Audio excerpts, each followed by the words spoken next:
So Manchester City decided to take it easy against us today, but you know the outcome. We still lost.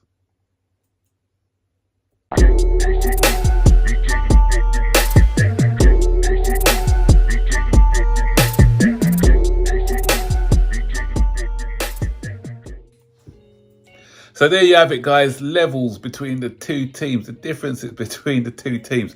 Manchester City could afford to make 9 changes. Yeah, you heard it right. 9 changes from the side who demolished Real Madrid on Wednesday. They let us off the hook by playing this weakened side. But you know what? It didn't matter. It was still men against boys. They still toyed with us. It could have been more, really. They could have scored more goals if they wanted to. But, you know, they scored a 1 goal and sat back. So another 1-0 victory for Man City. That seems to be a theme, actually. Apart from the FA Cup game where we got beat 4.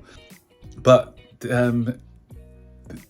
it goes to show as well for me, because a lot of people are saying, okay, Chelsea have done a lot of chopping and changing, myself included, this season. But Man City, they didn't look different. They didn't look any different. They made 9 changes, but they look the same. Why? Because they're properly coached. So every player coming in knows their role and responsibility. So whether it be Lewis, who came in today, Palmer, Mahrez, it doesn't matter.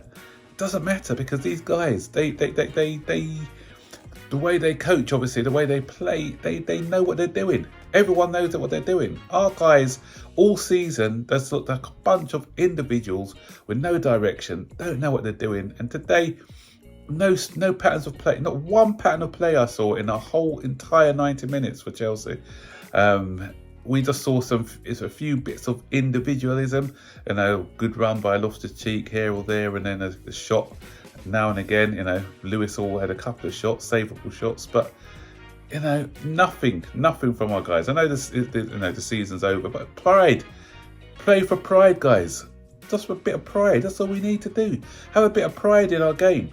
But today we didn't even see that. We didn't see any sort of pride in the way that we played. We're playing against the champions. These guys, they did a guard of honour.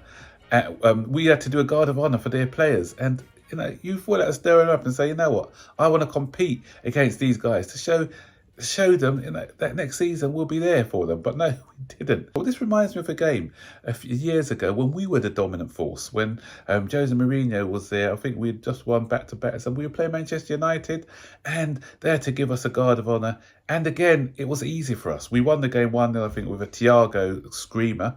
But the way that we played against Manchester United, it was so easy. It was so easy for us. And was it the first league? No, yeah, the second league we won. It was so easy for us. And I think Alex Ferguson just said, you know, Chelsea have raised the bar. We need to do something about it, and they did. So I'm hoping that these players and the managers, the board, will say, you know what. We need to do something about it. We don't want to be embarrassed like we were this season. Because this season, let's be honest, it's been an embarrassment. It's been an awful season this season. It's been useless. Absolutely useless. Manchester City have showed us the barometer of where we need to be, where we need to get at. It's not going to be next season. It's going to take a few years, guys. So I know a lot of you don't want patience, but we ain't going to get to this level in a season. Let's be honest. I could see us doing better next season, I think, you know, with a new manager, a week's foot preparation. I could see us doing better. But for me, better is going to be a top 4 position. And that's not me being, you know, accepting top 4. It's not. It's just me being a realist. And it's just me looking at where we're at next season. And it can be a springboard for next season if we can get top 4. But the thing is, what annoys me, especially in today's game, and Frank, why are we playing the dead wood? Why? You know, listen, the season's done already. You know, we're not getting relegated. We're finishing mid-table. Man City won the league. Give us a bit of entertainment. Give us some players. When Madueke came on today, at least he was trying things. At least he was trying to run at players. And I want to see that.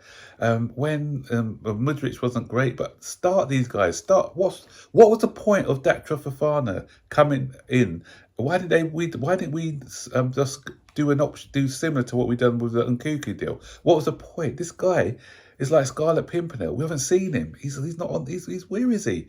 He was on the bench today. But why? Why are you bringing on other players? Like you brought on Pulisic. You brought on Pulisic, a guy who's not even going to be here next season, and you've got Fofana on the bench. What message is that sending out? Chukwuemeka, we stopped him from going to play in the under-20s, and we're playing Ruben Loftus-Cheek, another guy who's not going to be here next season by all accounts. He's playing ahead of him. Aspilicueta, he's a shadow of himself. It was embarrassing to say today to see him up against Palmer. Palmer was just breezing past him with ease. Aspilicueta was running on treacle. If you're going to play Loftus-Cheek, play him as a right wing back and bring in Chukwuemeka or someone. Don't play Aspilicueta there. I didn't understand the team, the way he picked his team today. It was so negative, and it's not. I'd prefer, give these guys who are going to be here next season, give them a run out to see how they're doing. Not playing these guys who are off at the end of the season, unless it's just to put them in the shop window for other teams. That's the thing. But what's the point? Ruben Loftus-Cheek's already in advanced talks apparently with Milan, so we don't need to put him in the shop window. And I don't know. Kai Havertz again. Don't know what he's doing on the pitch. Fofana for me ahead of him. He would have given more of an effort today. The only positive we can take from this match, and only positive probably from this season, and this is grasping at straws here, is that we and Brentford are the only two clubs who Haaland hasn't scored against this season. So that's our trophy this season, that Haaland hasn't scored against us. And maybe if he was on for the full 90, then that probably would have happened. And we're still level on goals with Haaland this season, because we didn't score any, but he came on, he didn't score any as well. So we're still neck and neck on 36 goals, I think, with Haaland. So we've got 2 more games to see if we can overtake Haaland in the goal scoring stakes, but I can't see it at the moment. We've got Manchester United and Newcastle to play.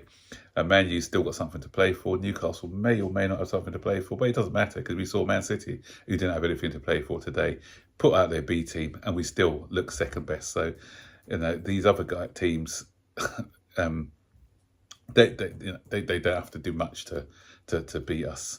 Just one more week of agony to endure, and then this season will be put to bed, and I can't wait. I'm just, I'm counting down the time already for 6 o'clock next week, Sunday, 28th, to come and go, and let's just get away from this season, because it's not been good. So guys, what do you think? Stick your comments in the section below, and I'll see you on the next video. So take care for now. Bye bye.